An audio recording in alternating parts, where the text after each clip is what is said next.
This Restore Thrift desk gets a floral makeover using an easy paint and color wash stain and some gorgeous Magnolia details. Just let me get set up and I'll be right back. Let's start. Here's the fun part.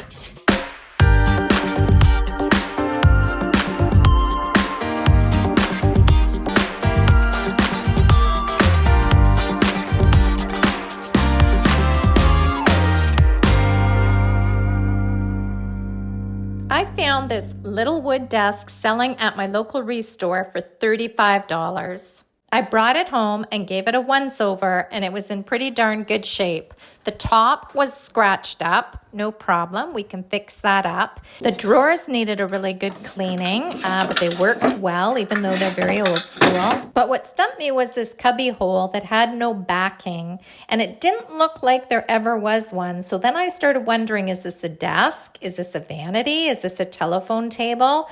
Regardless of what it is, it's a good piece of furniture, being solid wood and still in great shape. So let's make her pretty. I started by removing the sold sign, and then I busted out my heat gun to remove the price sticker.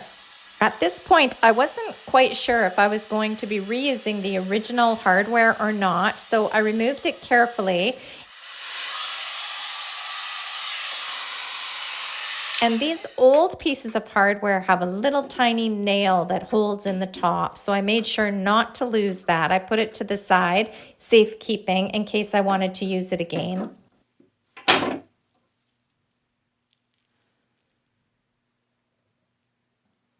After I had the drawers and hardware removed, I went ahead and gave it a really good cleaning on the inside and out, using White Lightning in my spray bottle.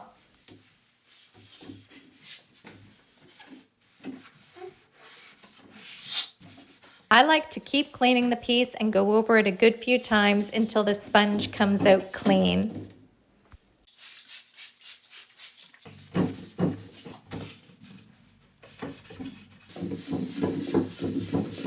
Once the piece was perfectly cleaned and all dry, it was time for sanding. I brought the drawers into my sanding room and gave them a sanding on the outside, the inside, and the top of the drawer. This takes years of grime off a piece. To get right into the inside of the drawer, into the corners, and on the rounded edges of the lip of the drawer, I used a sanding sponge and gave it a really good sanding on the inside and out.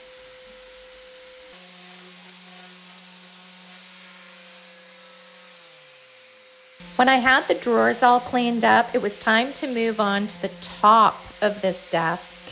And I started with the 60 grit sandpaper to start removing all these scratches. The top sanded really nicely, and I did start with a 60 grit, then I believe I went to 100 and then 150 and finished with the 220.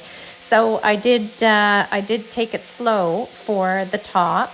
But after that was all finished, I ended up sanding, scuff sanding the entire body, the sides and the legs using a 120 grit sandpaper. And this really doesn't take long with the Bosch sander at all.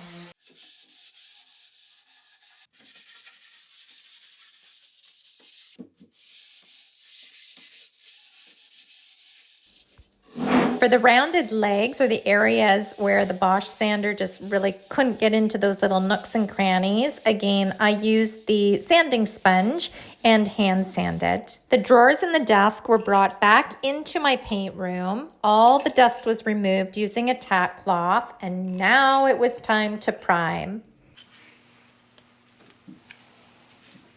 I used this Dixie Belle Bonding Boss in clear. It's important to give this Bonding Boss primer a really good mixing, a thorough mixing before you use it, because some of the formula can end up on the bottom, so it does need to be mixed very, very well before applying. The clear primer goes on milky, so you can see exactly where you are brushing or where you have missed. And then it dries perfectly clear and invisible.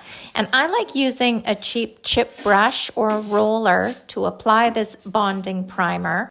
A tip when using this Bonding Boss, I'm very careful not to clean the brush in my sink or pour any of this bonding primer down my drain. It will block up the pipes because it sticks to everything. So I suggest using a bucket to clean your brush, or use a really inexpensive brush that you don't mind throwing away. Before I start painting, here's a little tip I use. I get my Home Depot stir sticks, paint sticks, and I cut them or break them in half. Why? Because these paint jars are on the smaller side, and I can't stand using these long paint sticks in these small jars. So what I do is I just bust them in half, and I get 2 uses out of them instead of 1. Now for the fun part. Let's start mixing up some paint and have fun with this desk. I had a custom paint color prior with Endless Shore and Cactus. And what I did was I poured a little into a container and I mixed it with water. And I would think, I'm guessing, I didn't measure, but it's about a 50-50 mix. And this created a paint stain wash for the top of this desk that I sanded bare. I made sure that this mixture of paint and water were mixed really, really well, and then I started applying it to the top. Working in sections, I would brush on a few rows, and then using my shop towel, I brushed the excess off.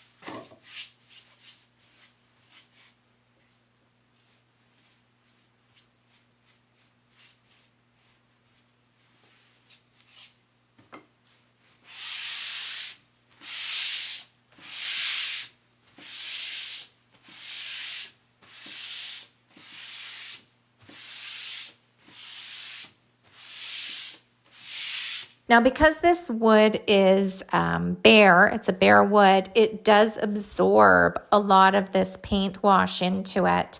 But you'll see how the grain will still show through beautifully after I'm all finished. I like working quite quickly when using this paint wash because I don't really want any dry edges. Because if you wait until part of it dries and then you lay down some of this wet wash on top of it, there's a possibility that you're going to get a line or a streak. So the faster you work with the paint wash, the smoother your outcome will be.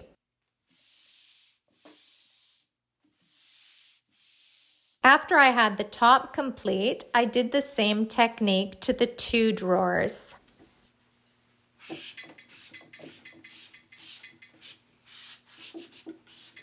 I removed the drawers to let them dry, and I busted out my dried sage. Now, if any of you read my blog post on Thursday, oh my goodness, the dried sage and the custom color I had for the paint wash, they just got mixed up on my counter. So this started out as dried sage, but as you'll see, it didn't really end up as dried sage, which I'll explain in a bit. This color is beautiful though, and it applies really, really nicely as well.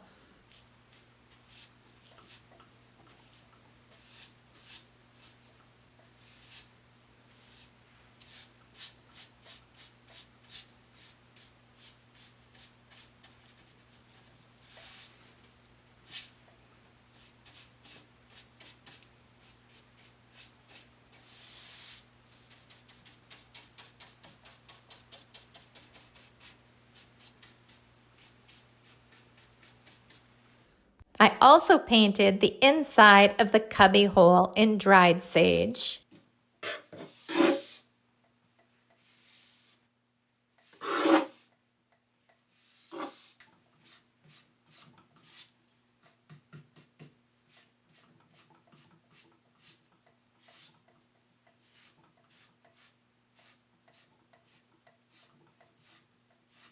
To get a nice clean edge on the top of this desk without getting it onto the paint wash stain that I applied up top, what I did was I just applied a little bit of paint on the edge, and then I would go in on a diagonal, and it would be a pretty dry brush. I don't want to use a ton of paint because then it will spill over onto the top and kind of ruin my paint stain finish.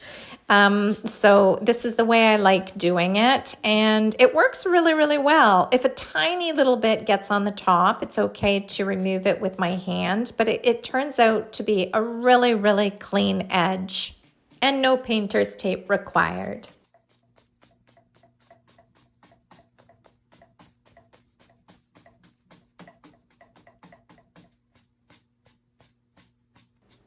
Once the wash had dried on the drawers, I did not like the look of it at all. It was way too red in comparison to the top because the drawers have a veneer on it and the top did not. So I just went ahead and I painted it in dried sage.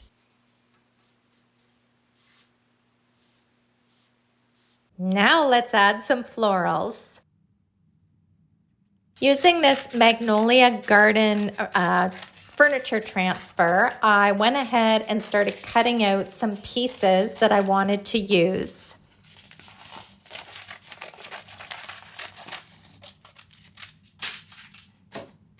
I removed the backing and then placed it exactly on the front drawers where I wanted it. And a little did spill over onto the leg and onto the frame of the drawer, which is exactly what I wanted.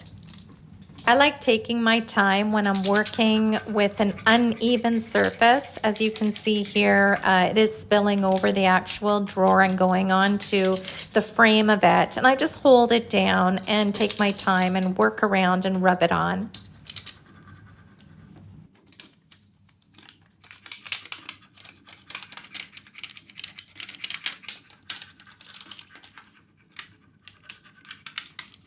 Then I use different bits and pieces of the design to create a floral design on the top.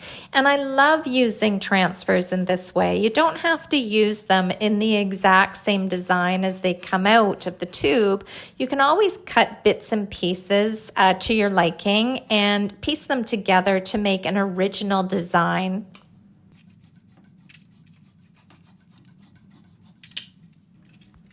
I was really happy with the way this Magnolia transfer decorated the top and the drawers, but it needed something a little to tie everything together. So what I did was created a pinstripe out of paint, and I just applied painter's tape.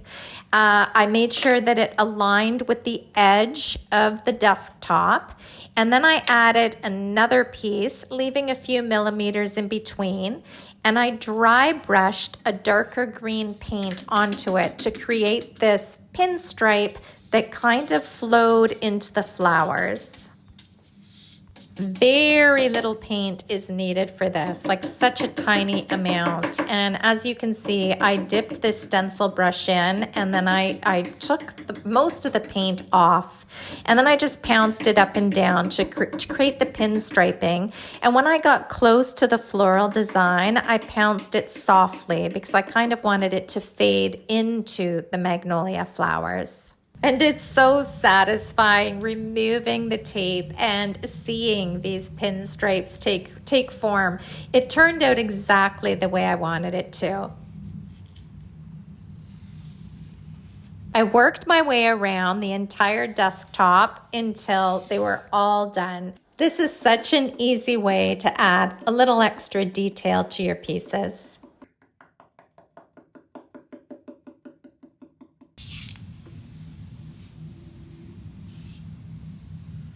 So earlier I mentioned that the whole desk was painted in dried sage, but then I mixed up the containers. I ended up painting the custom color, the second coat in the custom color. So I had the drawers looking lighter than the body of the piece. So here I am blending in the two different tones to create this sort of blended painterly sort of watercolor technique, just to kind of bring these florals and the two variances of the colors together.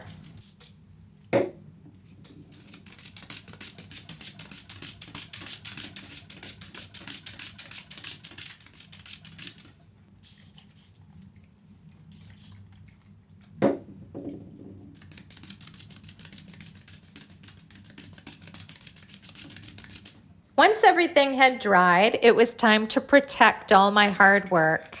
Here again, I'm breaking my paint stick in half just so it's more comfortable for me to mix up this gator hide. And just like the bonding boss, the gator hide does need a really good stir before you use it. As you can see in this clip here, you might see a little bit of that gook at the end of the paint stick, and that's because it's the product that sticks to the bottom of the jar. You really do need to give it a really good stir. I do not recommend you shaking it because that'll cause bubbles in your finish, but just keep stirring it until it's all blended beautifully.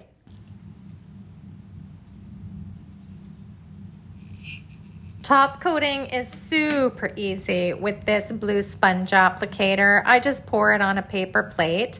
I remove a bit of the excess, and then in long smooth strokes, I just apply it to the desk. I started with the top and then I moved on to the body.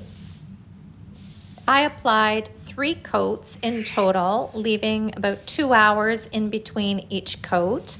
And I'm just very careful to make sure there are no drips, because when you're working with the sponge, like here on the drawer, for instance, it's going to hit the lip of the drawer or the frame of the drawer, and it might have a little bit of excess product drip down. So I'm always keeping an eye out for drips because you do not want any. You want to backtrack and pick those up to make sure it's a nice smooth finish. I ended up applying 2 brass knobs to finish this piece off, and let's take a look at the before. And here's the after, and isn't she beautiful? Now, I don't know whether we want to call this a desk, whether we want to call it a vanity, whether we want to call it a phone table, an old school phone table. I have no idea, but I do know that I love the way this little piece turned out.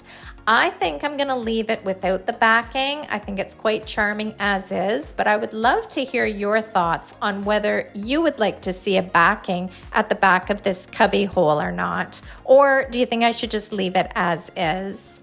Thank you so much for joining me today. I'm always so happy that you're here sharing these projects with me. Please feel free to leave a comment down below. I love hearing from you. Be sure to like and subscribe and hit that bell so you get the notifications. And you can also find me over at salvagedinspirations.com, where I have over 500 furniture painting tutorials teaching you how to make your furniture beautiful. Until next time, have a fabulous week. Bye, guys.